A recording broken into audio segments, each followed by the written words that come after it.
আজকের ভিডিওতে অন দিয়ে সুন্দর একটা প্রাকৃতিক দৃশ্য এঁকে দেখাবো। তার জন্য প্রথমে অনটা লিখে নেব। এবার অন দিয়ে একটা বাড়ি আঁকবো। এইভাবে বাড়িটা এঁকে নিতে হবে।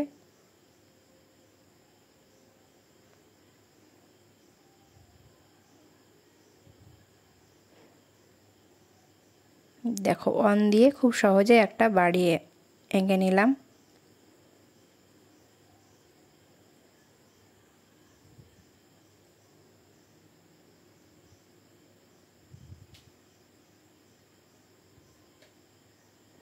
এবার বাড়ির দরজা জানালাগুলো একে একে এঁকে নিতে হবে।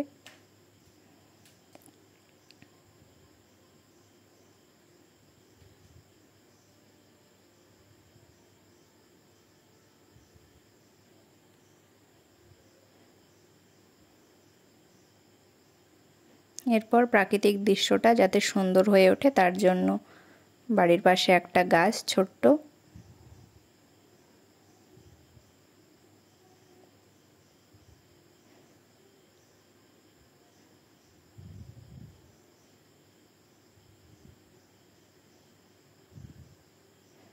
এই বাড়িটার পাশে আর একটা বাড়ি এঁকে নিচ্ছি,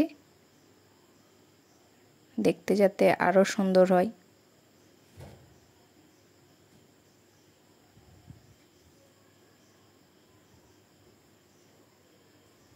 এই ছবিটাতে গ্রামীণ দৃশ্যটা ফুটিয়ে তোলার চেষ্টা করছি।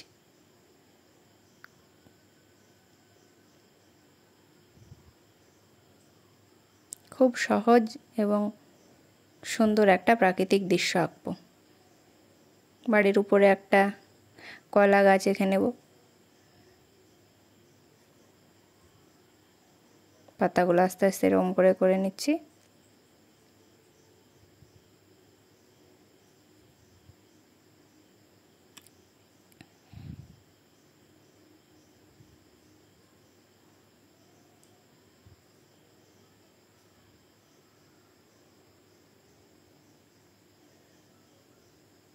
নিচে পাথর আঁকার জন্য এরকম করে দাগগুলো করে রাখবো।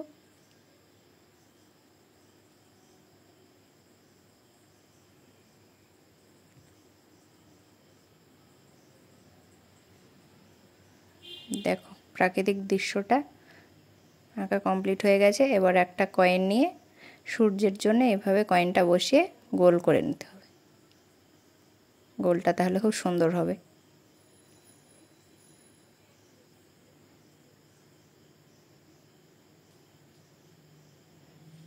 কয়েন বসিয়ে গোলটা করে নিয়েছি, তোমরা হাতে করতে পারো। এবার তিনটে পাখি দিয়ে দেবো, দেখতে আরো সুন্দর লাগবে।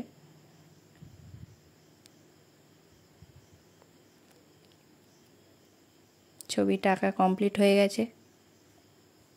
দেখো, খুব সুন্দর একটা প্রাকৃতিক দৃশ্য এঁকে নিয়েছি অন দিয়ে। এরপর রং করে নেব প্যাস্টেল কালার দিয়ে। প্রথমে উপর থেকে রং করতে করতে আসবো, যাতে রং করার সময় হাতে লেগে নষ্ট না হয়ে যায় রংটা। তার জন্য প্রথমে আকাশটা রঙিয়ে নেব। প্রথমে হালকা আকাশিটা দিয়ে তারপর উপরে হালকা করে হলুদ রং,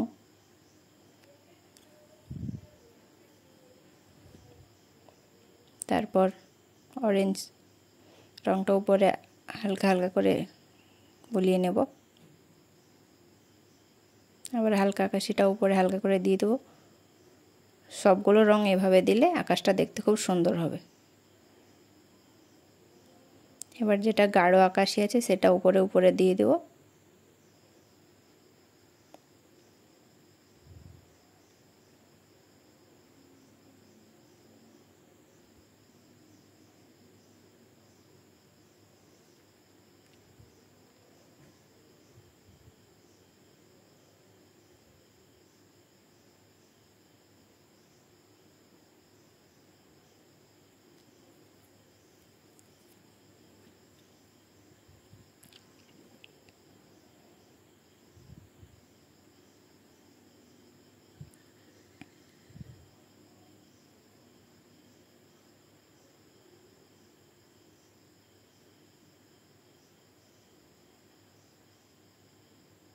পুরো আকাশটাতে ওইভাবে সব রঙগুলো দিয়ে দেবো। এরপর রঙটা যাতে সব রঙের সঙ্গে একসঙ্গে মিক্স হয়ে যায়, ওই জন্য একটা সুতির কাপড় নিয়ে এভাবে ঘষে ঘষে দিলে রঙটা একে অপরের সঙ্গে মিশে যাবে।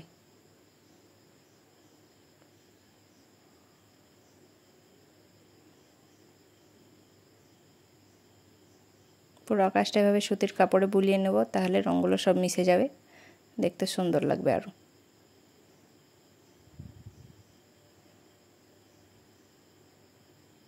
দেখো উপরের আকাশটা রং হয়ে গেছে।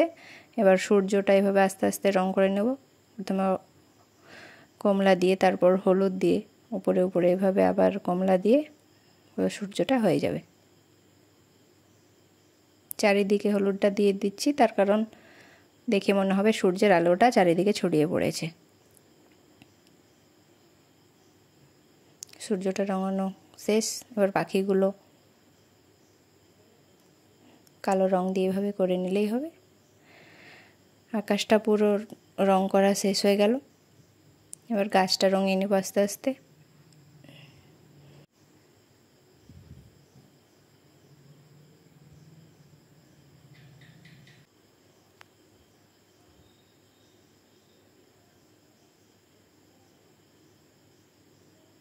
গাছটা এভাবে গাঢ় সবুজ, তারপর হালকা সবুজ, হলুদ দিয়ে একসঙ্গে গাছটা রং করে নিতে হবে।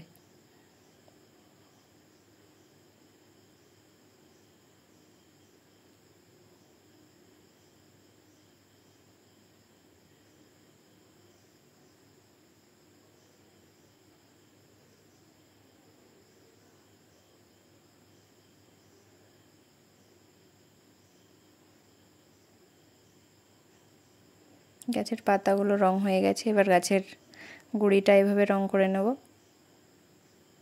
মেটে রংটা প্রথমে দিয়ে দিব পুরো গাছের গুঁড়িটাতে।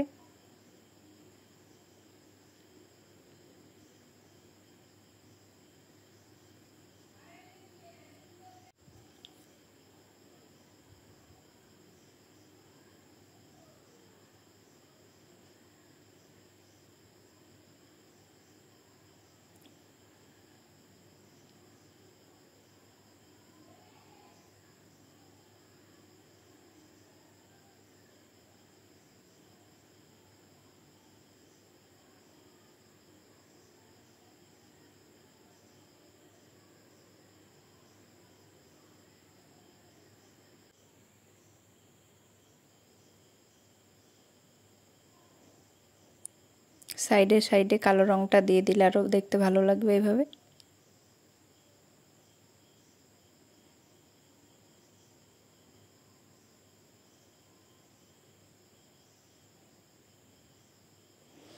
এরপর কলা গাছের পাতাগুলো রং করে নেব। প্রথমে এভাবে হলুদ রংটা দিয়ে দিলেন,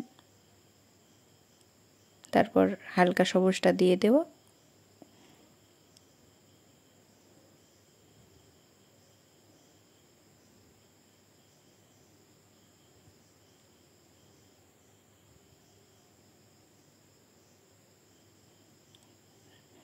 তারপর পাতার উপর গাঢ় সবুজটা হালকা হালকা করে দিতে হবে।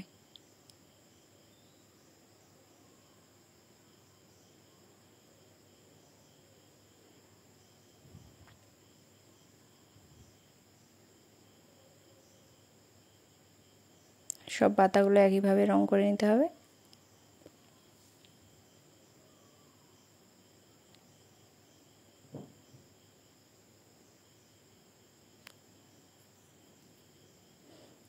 বাড়িরটাও এভাবে রং করে নিচ্ছি কমলা রং দিয়ে। তোমরা নিজেদের ইচ্ছা মতো পছন্দের রং দিয়ে দিতে পারো। আমার এটাই মনে হলো যে দেখতে ভালো লাগবে, তাই আমি এই রং দুটোই দিলাম বাড়িতে।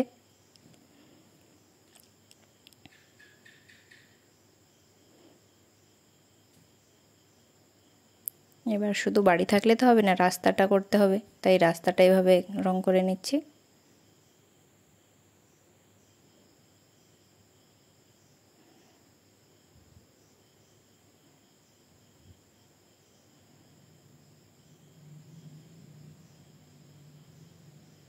রাস্তাতে এইভাবে সব কালারগুলো দিয়ে কাপড় দিয়ে একসঙ্গে মিক্সড করে নিতে হবে, তাহলে রাস্তাটা দেখতে খুব সুন্দর হয়ে যাবে।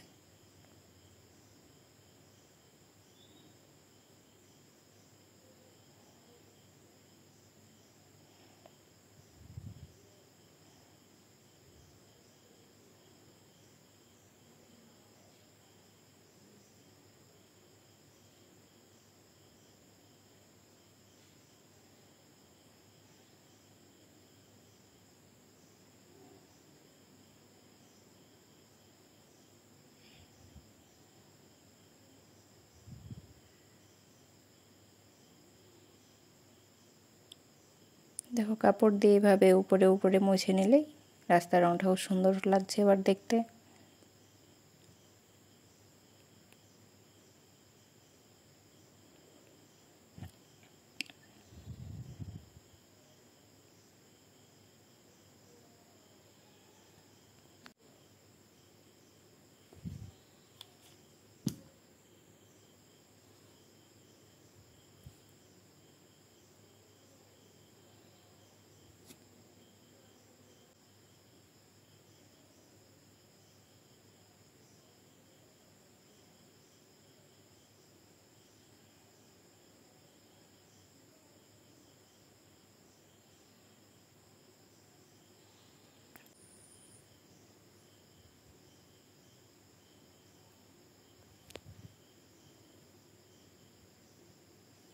রাস্তার ধারে ধারে এভাবে কালো রং দিয়ে দেবো, তাহলে ভালো লাগবে দেখতে।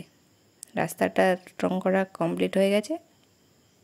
দুই সাইডের ফাঁকা জায়গাটা এভাবে সবুজ হলুদ সব রঙগুলো একসঙ্গে দিয়ে রঙিয়ে নেব এবং সবশেষে কাপড় দিয়ে মুছে নিতে হবে, তাহলে সব রঙগুলো একসঙ্গে মিশে যাবে এবং দেখতে খুব সুন্দর লাগবে। অন দিয়ে খুব সহজে একটা প্রাকৃতিক দৃশ্য, গ্রামের দৃশ্য এঁকে দেখালাম। আশা করছি সবার খুব ভালো লাগবে। অবশ্যই সবাই জানাবে কেমন লাগলো। খুব সহজে এটা সবাই আঁকতে পারবে।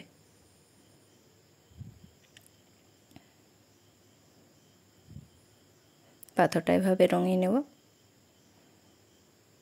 পাথরটা যাতে দেখতে ভালো লাগে তাই ধূসরের উপর কমলা হলুদ এভাবে দিয়ে কাপড় দিয়ে মুছে দিতে হবে।